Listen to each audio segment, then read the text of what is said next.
Hello there YouTube, it's Gojira Prime with another Transformers video review, and today we're taking a look at Transformers Kingdom Huffer.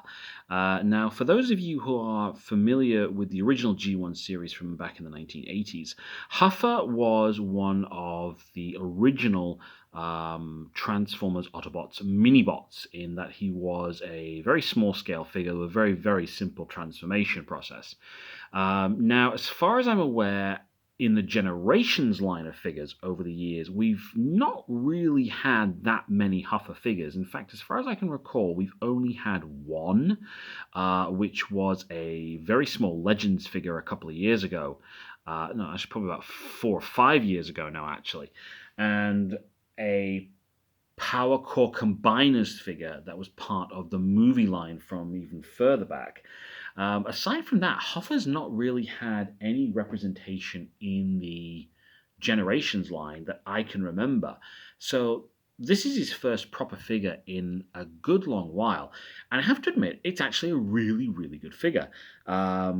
It's a very good modern uptake of the original Huffer figure and character, but it is a little bit on the large side. Now, as I said, Huffer was originally one of the original mini-bots in Transformers, and most of the other mini-bots have been represented with Legends class figures over the years, particularly Bumblebee as the primary example. But with Huffer, we get a somewhat larger figure. This is actually kind of like a small deluxe class figure now. But it's still a really good figure at the end of the day. So what I'm going to do is we're just going to go around the figure first in vehicle mode, as always, and then we'll take a look at him in his robot mode and do some size comparisons. So first off, here's Huffer in his traditional G1 orange mini truck, for lack of a better name, and it's actually quite a nice little truck mode. It's got a very nice. All of it's done is very nice shade of orange. Standard black wheels for the figure, which are a little bit thin, and with some nice silver on the inside. And then you've got this very nice blue translucent plastic here for the cab section. Now, as you probably saw when I just flipped the figure over, you can see his head in vehicle mode, but we'll come back to that later. Now, this thing that's just fallen off, I'll just reattach that. There we go. He does have this flatbed section here, which you could use to store something if you wanted to. The side panels here, I don't want this bit here and this bit here, actually combine together to form his gun. And then this section here with the claw bits here, that actually comes off to form a kind of riot shield for him as well, which is a new addition for the character, to say the least. You then got the standard silver exhausts here for Huffer, and then you've got some very nice silver detailing on the front for his lights, grille and bumper, and very nice touches. They've also managed to do the windscreen wipers on the front of the cab as well. Aside from that, there's not a lot of really else to say about Huffer in his truck mode, except that it is a very nice little truck mode. I quite like this. I don't know what model of truck this is meant to be based on. I think it's just one they've probably just come up with themselves. But still, it's a very nice truck mode. Now, one thing I have seen in pictures is that you can detach these bits here, like so. And if I just bring out my Earthrise Optimus Prime as a bit of a size comparison here, because he, like I said, he's a bit larger than the standard, Legends figure, but he's not quite a full deluxe. And you can see he is quite a decent scale there against Optimus Prime. Now, one thing you can do is, if you want to reenact a certain scene from the original G1 series, is you can take the trailer from Optimus, and we'll just move him to one side, and then you can plug it in to one of the gaps there, and then Huffer can actually pull the trailer along. He doesn't do it very well on this table of mine, obviously, but you can do that, and he can carry the trailer on the back if you so wanted. So this is another size comparison there with Optimus Prime. If I just bring my camera down a little bit, you'll maybe be able to see a bit better. He is quite a decent-sized truck mode. I think that scales quite well with Optimus, actually, as well. I'll just bring him in a bit more there. There we go. So, yeah, quite a nice truck mode. Scales very nicely. And the fact that he can take the trailer as well is quite a nice touch. So what I'll do is I'll get the figure into its robot mode, and then we'll take a look at him in the robot mode. Okay, so now here we have Huffer in his robot mode. And I have to admit, along with the other Kingdom and Earthrise figures that I've reviewed in some of my videos, I think this is an absolutely brilliant little robot mode for the character.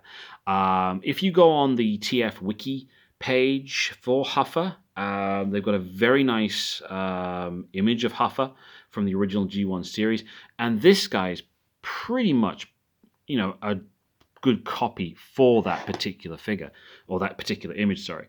So it's a really, really nice rendition of G1 Huffer. So just to go around the figure, you've still got the orange bits here for the feet. The smoke pipes turn into his arms, and everything folds away quite nicely. Very G1-ish. The cab section just folds onto his back as a kind of backpack. And if we just get up close to his face, if my camera will focus, really, really nice head sculpt there with some minimal light piping on there, and a nice big Autobot logo in the middle of his chest section. Articulation-wise for the figure, what you'd expect in this day and age, it's got full range of motion on the arm there. The backpack does block it a little bit, the range of motion, but it's not too bad. He does have a elbow movement, and his hands are completely stuck on.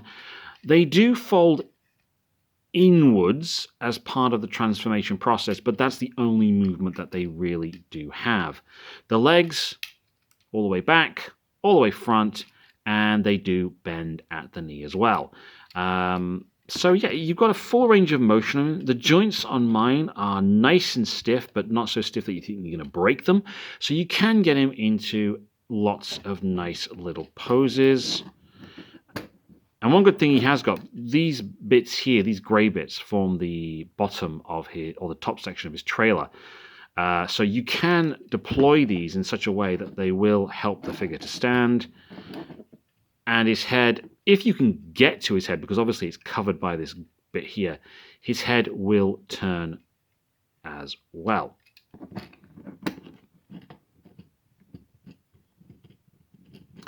Now, as I said before, this is the back of his trailer section, and it does form a riot shield. And what you can do is you just plug the shield into one of the ports on his arms. So you can either have it up here if you wanted, like so, or you can have it facing downwards on his arm, like so. So he's a kind of shield, and this is the way I prefer to display it on the shelf. Now his gun, which formed the side skirts for the trailer section, you just plug these two bits together like so, and then he'll just hang on to the weapon. Now mine is very, very loose in his hand. It does move around quite a bit, so the gun, I feel, is probably the weakest part of the figure. Now, as I said before, Huffer was one of the original G1 minibots in the original Transformers series. So here he is with his Season 1 counterparts, which we've gotten over the last few years. And obviously there he is with Bumblebee, and there's Bumblebee as well. And as you can see, he is quite large now compared to what he was previously. I mean, the closest thing to scaling with him is Cliff Jumper, and then you've got Windcharger, Brawn, and I'll just put Bumblebee in front of him. like so. So he is much larger than the other mini-bots from the original G1 line now. But that's not a bad thing. He's a great little, he's got a lot of articulation, great design. It's a great update for the figure, to say the least. So I'm not complaining that he's gotten a little bit bigger now as part of the Kingdom line. Just as a further comparison, here he is with Earthrise. Bumblebee out of the way. Here he is with Earthrise Grapple.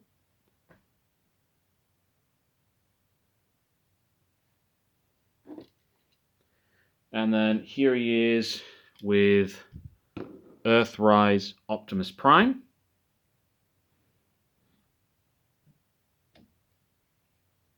And then finally, here he is next to Studio Series Leader Class Grimlock.